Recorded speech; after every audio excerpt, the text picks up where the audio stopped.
Hello everybody, welcome back. This is Deadman9001, the voice of the GrexofFaria Channel. Thank you for tuning in, and it's been quite a while, I know, but I am back here for now. I had some computer issues we'll talk about a little bit later on, but just to say, we are here with Rimworld, the colony simulator by Tina Sylvester. It's been an interesting game. I picked it up on my laptop after watching Shenrir do a little bit of it, and decided that after my desktop finally started working again, that I gotta give it a shot here and do a video about it after playing a little bit of the game. So there's gonna be an annotation here somewhere in a little bit. We're gonna talk a little bit about the game as far as who made the game, a little backstory behind it, and then we're gonna get right into the game here. So I do apologize for any cut in the action. With this, if you're going to watch the entire first bit of the video after the annotation, but for some reason Rimworld and Fraps do not like each other during the transition. I've done a test where I just left the settings alone and the game generated everything perfectly fine. The last two times I tried to make the video, it was maybe 10 minutes by the time I got to the end, and the whole video cut out again. So there's no point in having audio and no video. So what we'll do here is you'll see the annotation at this time. Excuse me there. So if you want to cut on to the gameplay, go ahead and click here. If you want to listen to a little bit about the people behind the game, you are more than welcome to stick around here. We'll talk a little bit about them. So as far as the people who designed the game, Ludian Studios is a new company. It's formed back in 2013 by a man named Tina Sylvester out of Montreal, Quebec, Canada. Now, Tina himself, he's a little bit more well known for, well, now he's currently more well known from Rimworld, but he's more well known for his days of working with BioShock Infinite, and also a couple of the games here. He also did a little bit modding for other games, other more popular games. So here he is, programming, editing, and he pretty much helped as the main person behind making this game a 2-year project. So like a love affair there. He actually had some help. Obviously, you know, most great people need the assistance of others to make games like this, and what a wonderfully crafted game this is. It's not, don't get me wrong, it's not anything like your Skyrim or anything like that, but it is a pretty good game in its own right. Now, as far as the music you're hearing in the background, that is by a man named Alistair Lindsay. He's been known for making the audio and music in DEFCOM and also Prison Architect. There's another game that was also listed there, but he actually started his interest in the audio field professionally with Rare back in 1999, so that's a cool tidbit. And this is information you can actually pull up on their bios on their page at ludian.com. If you actually have the game, Ludian blogs will take you right on over there. So, next let's talk about the artwork you're going to see in the game. Now we'll talk about the artwork you're seeing right now in a minute, but the person that actually did most of the artwork for the game as far as character design and other design elements in it is known as Rapunzel, Rhopunzel. It's a game artist you may know a little bit better from Starbound and a couple other projects like that. Some of that content pretty cool to look at. You know, check these people out whenever you get the chance. And on to the next person. The next two people are going to be out of Portugal, just so you know. It's kind of cool tidbit. You've got two people from Portugal working on this project. One person from Canada. The other two are from places elsewhere. Now, Ricardo actually was the one who made most of the artwork for this menu and other menu designs around the game, as well as the artwork for the storytellers. And the storytellers are a pretty interesting feature of this game as well. So it makes it kind of Dungeon and Dragon-esque in the fact that you've got someone doing the storytelling, the narrator who's bringing up the challenges for each of the people. You've got 3 people that land that you control, and you'll have random events or events spread out throughout the time period that you're on this world, and different weather events aside from just raids from pirates and things of that nature. So each one has its own concept behind it. One's kind of the general game, one's a sandbox in lower difficulties, and one is just random all around and probably gets worse as you get higher up in the difficulty. But we'll take a look at them once we get everything popped up. Now, the next person and the last person that collaborated on this with Tynan is Piotr Isen Walshuk. Now, I probably butchered that completely, so I apologize if you see that name and wondering what is pronunciation, why are you doing so badly. But anyway, he actually came into quote unquote apprenticing with gaming design and programming. Around at this point, he actually jumped on ship with Tynan and learned the ropes, and also helped him with this project. So these guys actually took time out of their lives for the last 2 years to make this game what it is, and it's only an alpha right now, so it hasn't gone beta just yet. But to give you that idea, June of 2013 to August of 2015, 2 years to make this game. So they put a lot of effort into this. This wasn't one of those, spam it out in a year program. So sometimes it's awesome to see smaller studios, smaller companies doing, stuff like this. Now, it's a 2D game, so it doesn't have a whole lot of 3D elements in it, but obviously, that doesn't hide the fact that it's well done. Now, the options menu, there's many different things that you can choose from. Keyboard configuration, you can change the language, and you can even change the temperatures that get read to you in Fahrenheit, Celsius, Kelvin, whatever suits your fancy. Change the autosave. Excuse me there. And a couple other things that you can do here. Resolutions, you can have any resolution that you desire. Just bear in mind that, if you want to play this on your own computer, you need to keep that in mind. Now, my laptop's a very terrible laptop nowadays. It can't play any of the basic games without crashing. This game, it runs beautifully, actually. Not as wonderful as we're seeing on this screen, but it's got it done. It's on its own right here. But I play it in these kind of 2 ranges up here, maybe the 3, and it runs well enough. So if you got a laptop, you can play this game, and it won't really diminish the quality. So you can create a whole new world, random seeds, change the sizes of it, do what you want. You can also go ahead and make a new colony. So this is where the storyteller modes actually come into play. I'm going to bring the annotation back to here.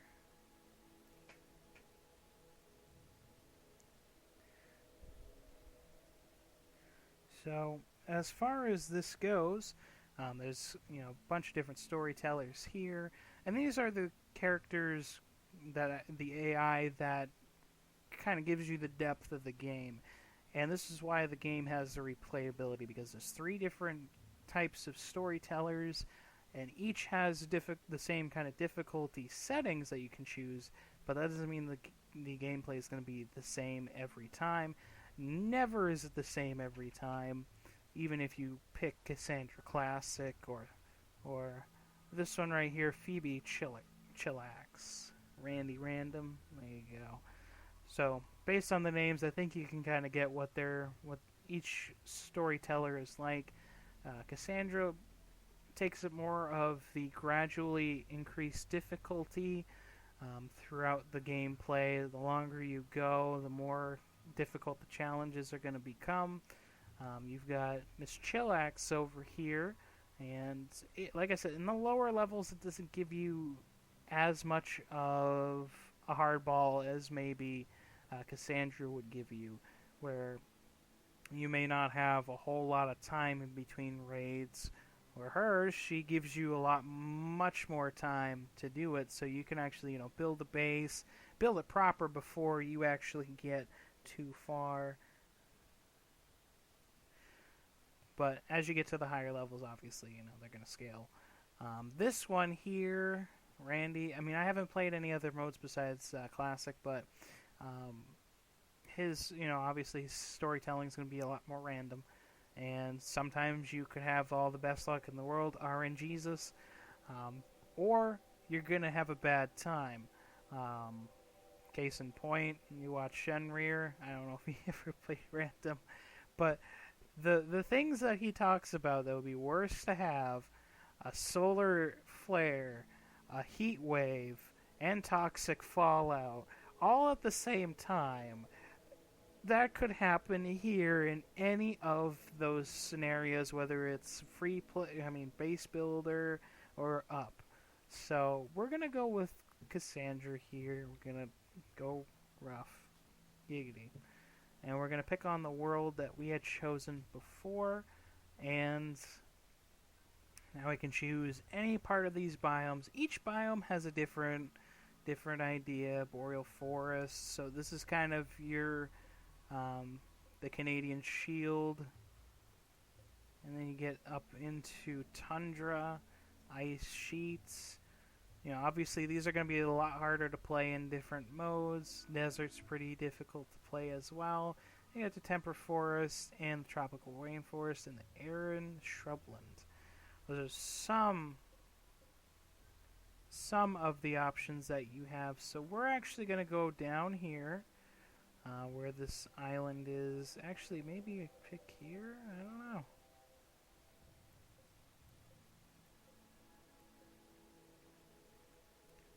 Let's go here. Since I picked this area, so. And in a moment here, we'll go ahead and select the site. And just bear with this cut here real quick, like I said. This game has an issue with loading, so hold on just a moment here.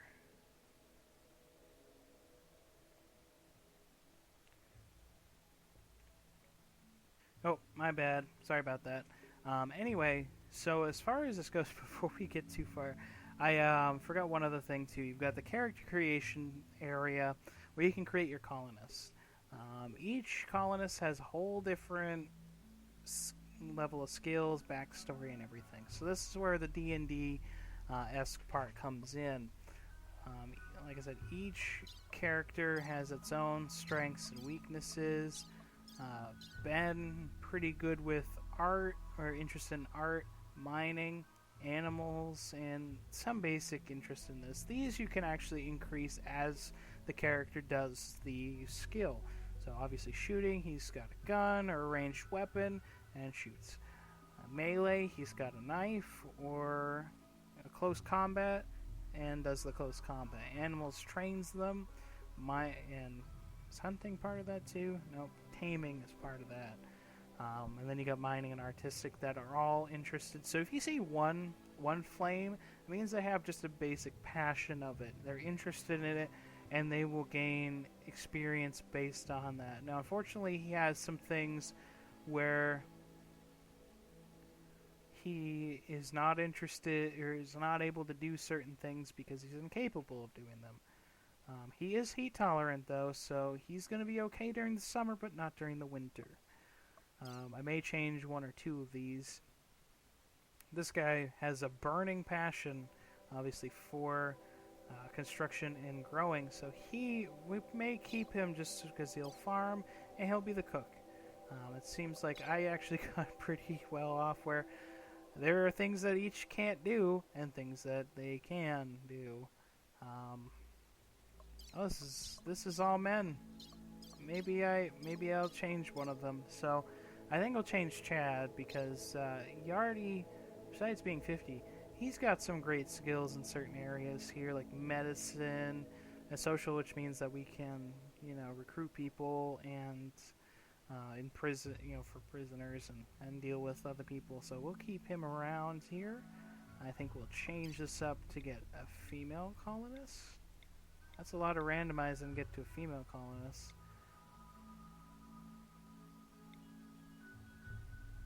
Let's see, you're not that...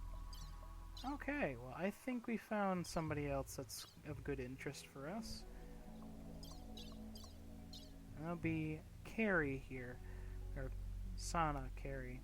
She's not incapable at anything, but she... blunt, abrasive, and is lazy and blunt. There you go. Anyway, she has an interest in passion, an interest in medicine. She's doing well with the growing, which I think she'd be the best grower out of the group because nobody else can. Mining's there. Art is a lot higher up for her, and crafting is a thing. So obviously these three are going to have to do other tasks around the world, around the map, to get this world to where we need it to be in the colony. So anyway, this is where I'm going to cut the video for now, and just bear with me here while I get the game going. Again, for some reason it doesn't like transferring over, but we'll get the recording back. Alright, so this is the beginning of the game here. And I'll go ahead and get the toggle noted. But anyway, so this is the game here. Sorry for all the small talk, by the way. This is a whole new thing I'm doing for editing. But anyway, so this is the beginning of the game. Obviously, you got your map here and all the different things. And we'll look into the map a little bit further. But the three of you awake in your cryptosleep sarcophagi to the sound of sirens and ripping metal. You barely get to the escape pods before the ship is torn apart. Sometime later, you land in this unknown Rimworld. As pieces of the shredded starship fall around you, you start making plans to survive. It seems pretty straightforward. So we are here. Ooh, we got some water and everything. So let's take a look around the map in the background. I'm kind of speed panning around. Our characters will suddenly zoom in. There they are. Alright, so we've got everybody here. And let's take a look at some of the different menus that you're going to see me pan around, because hotkeys are not my thing. So, as far as this game goes, you can want to base your priorities on their skills, and some people are incapable of doing certain things, so you want to keep that in mind as well. We're going to turn everybody up in the flick category and the patient category. You want them to want to rest in their bed as far as if they've received any injuries or anything. Carrie is the surgeon.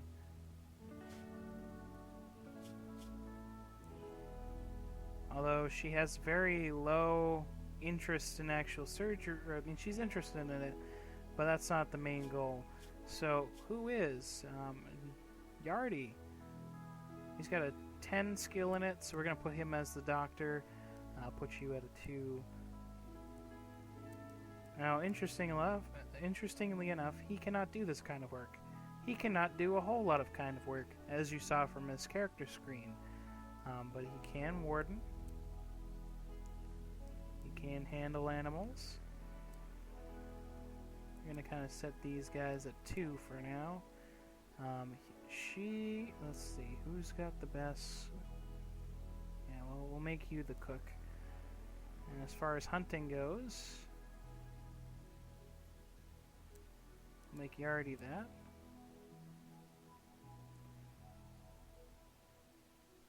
So both kind of have construction there, which means repair will be up to 2.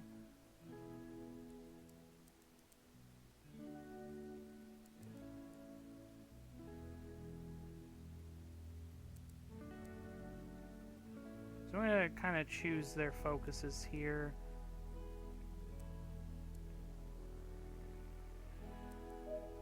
Yeah.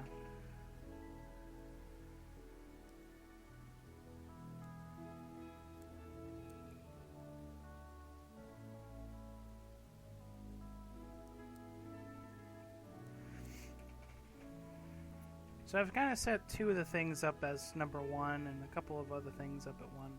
But anyway, that's going to be the basic start here. I'm going to take a look at each character just to make sure that nobody is a person who needs to sleep during the day. Nope. Just Yardy, who's weird because he's a nudist. Nudist beach. See? There's a beach here. Nudist beach. We'll make him a special place for him just there. Anyway, so most of the time where you're building things, you're going to be in the architect mode, where you can set up the orders to mine, to haul things, cut plants. Obviously, you can actually click on each individual thing, and it'll let you mine or do anything else. That's going to be a good place to work at. Now, another thing that you got to worry about is placement. Now, there's not a whole lot of things that I can mine from. There are places that have already been built that you have to worry about. So this may have not been the best map to start from, but we will certainly do our best from it here and do what we can. So that's all you can do. So this place is kind of mostly built. This would be big enough for everybody to start with. And then we'll eventually start building other things on top of that. So we're going to start by claiming this structure. Ours. Get out of it! I'm maybe gonna go chop some wood here in this area. And we got a zone. We got to make a stockpile area too. We're gonna make our stockpile right about here, since most of our things are right there anyway. Now stockpiles, obviously you got to change them around. We are not going to put food in here.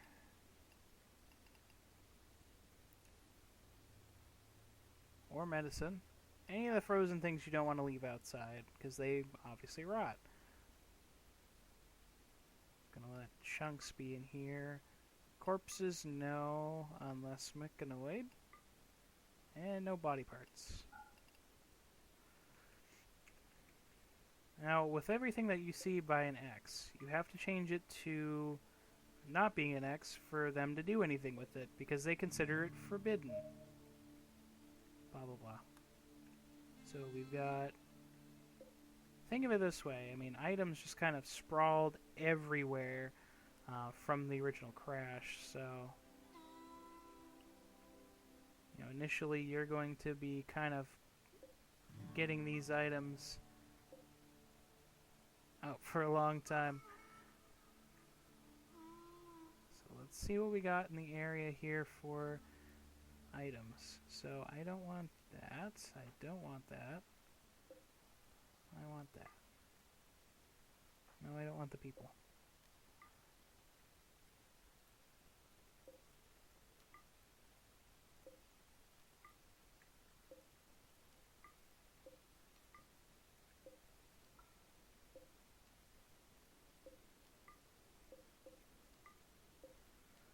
Oh yeah, and you can also equip your characters with things, so...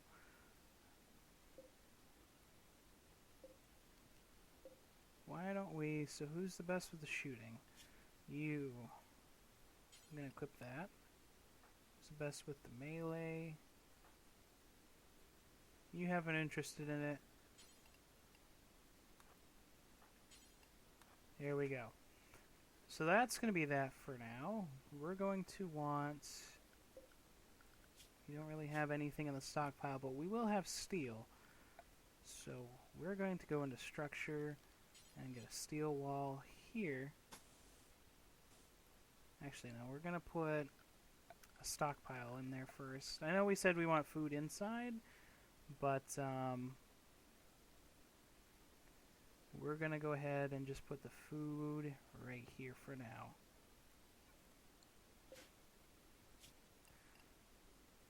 So I don't want the rotten food in there.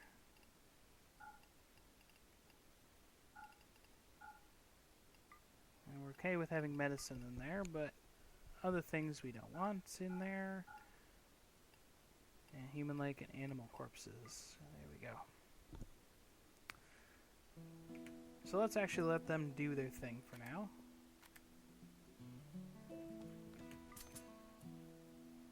Colonists need beds. That's great. Oh yeah, you can't do anything, can you? Well, that's good for you, because we need hunting. Or do we?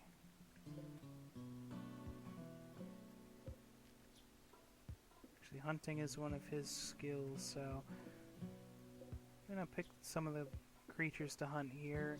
Now, some creatures do have a tendency to fight back. Wild boar seem to be one of those tendencies. Tame an alpaca. Alpaca can be milked, and they can also grow wool, which you can use to obviously clothe yourself. Just gonna get this going here. What are you up to? You're just wandering. You are under hunt.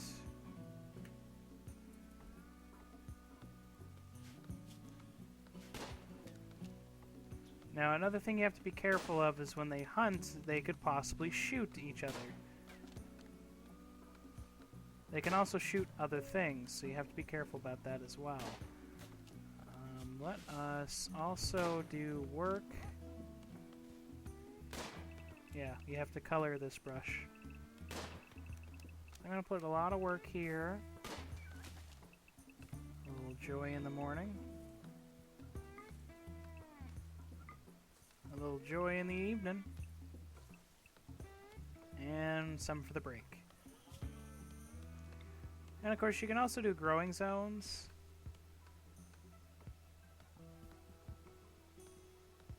And growing zones, obviously, you know, growing your crop and all that. So, what do we want in here?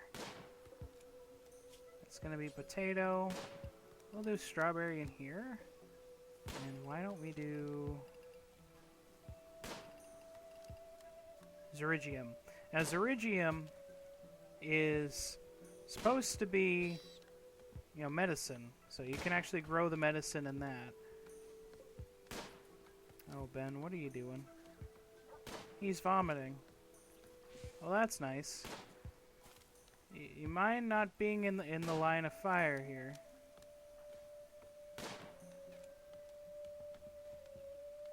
Vomit of Ben. Apparently he's been getting a lot sick. I wonder why. What's going on? Oh, he's got crypto sleep sickness. He's got a bad back. No injuries. Now, most of the time when you're hunting, you won't ever have to click this button. They'll usually try to pick up the carcass and everything. But in some cases, if you actually, you know, draft them and have them shoot the creature, they will not pick it up.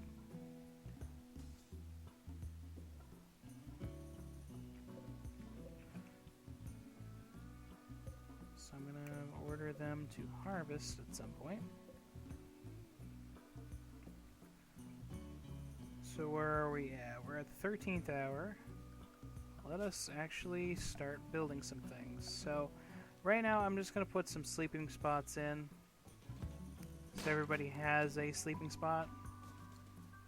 You don't have to set anybody to it, but you can set an owner if you want.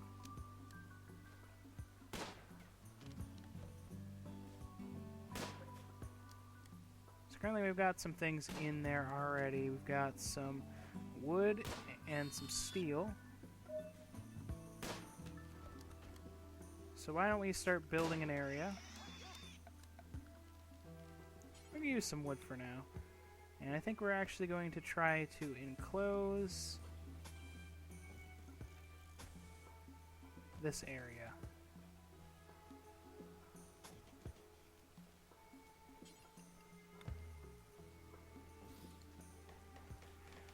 Now the next thing that we're going to want to do is we're going to want to get power out here so that we can actually start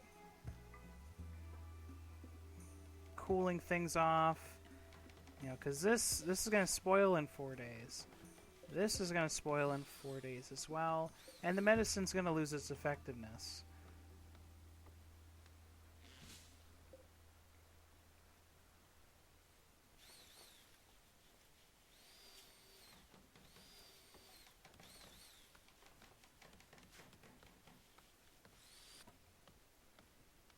And we're just going to get the tutorial things out of the way so that we don't have to worry about this.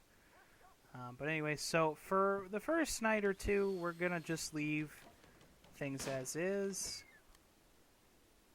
We're not going to go too crazy here. Although I wish they would move the wood out of this group. So we haven't started actually doing any mining yet. I'm worried about that, but we'll deal with these things later.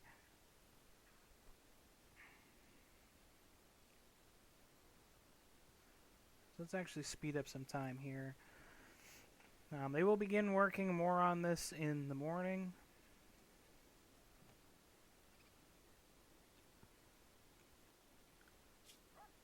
And let's deal with another thing that we got to work on. Areas. Home area, that's pretty much where they consider your home area. They're going to repair, clean floors, and extinguish fires in this area alone. You want a no roof area where there's no roof, clear snow if there's snow, and you can change the allowed areas. So area 1, we're just going to leave as in the building, and eventually in here as well.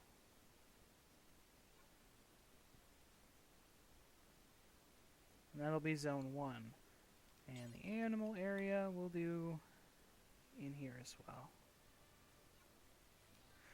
So if you ever have like a raid or something where you don't want your people to be hurt or injured, then you set them to that restriction and they will not leave that area.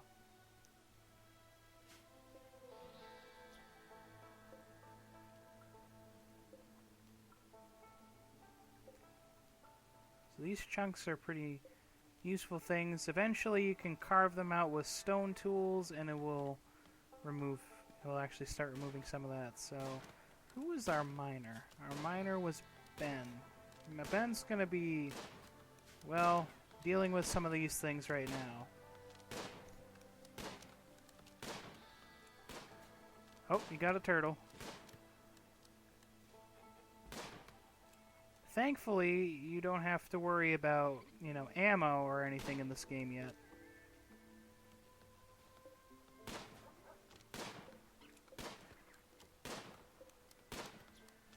What are you trying to shoot? I don't know. Ancient danger. Yep, that's what I kind of figured. So we're going to try to leave this alone for now. Maybe we'll mine out some of that steel, but if we're going to do any kind of mining, let's do it right here. Now there is some distance away that he would have to walk to do that mining, so again, another quick day here. And this building's still not done. And then, of course, you gotta worry about power too, because a lot of things run only on power. So we can have the solar panels that we can build up for now. Where do I want to put these? Well, let's see. What will wind turbine deal with? That is actually a pretty decent land for us to do that.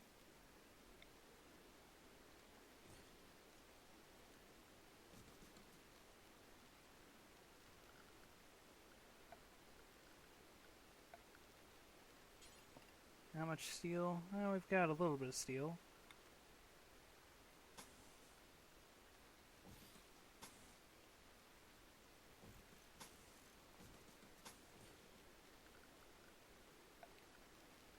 Fit some batteries in there.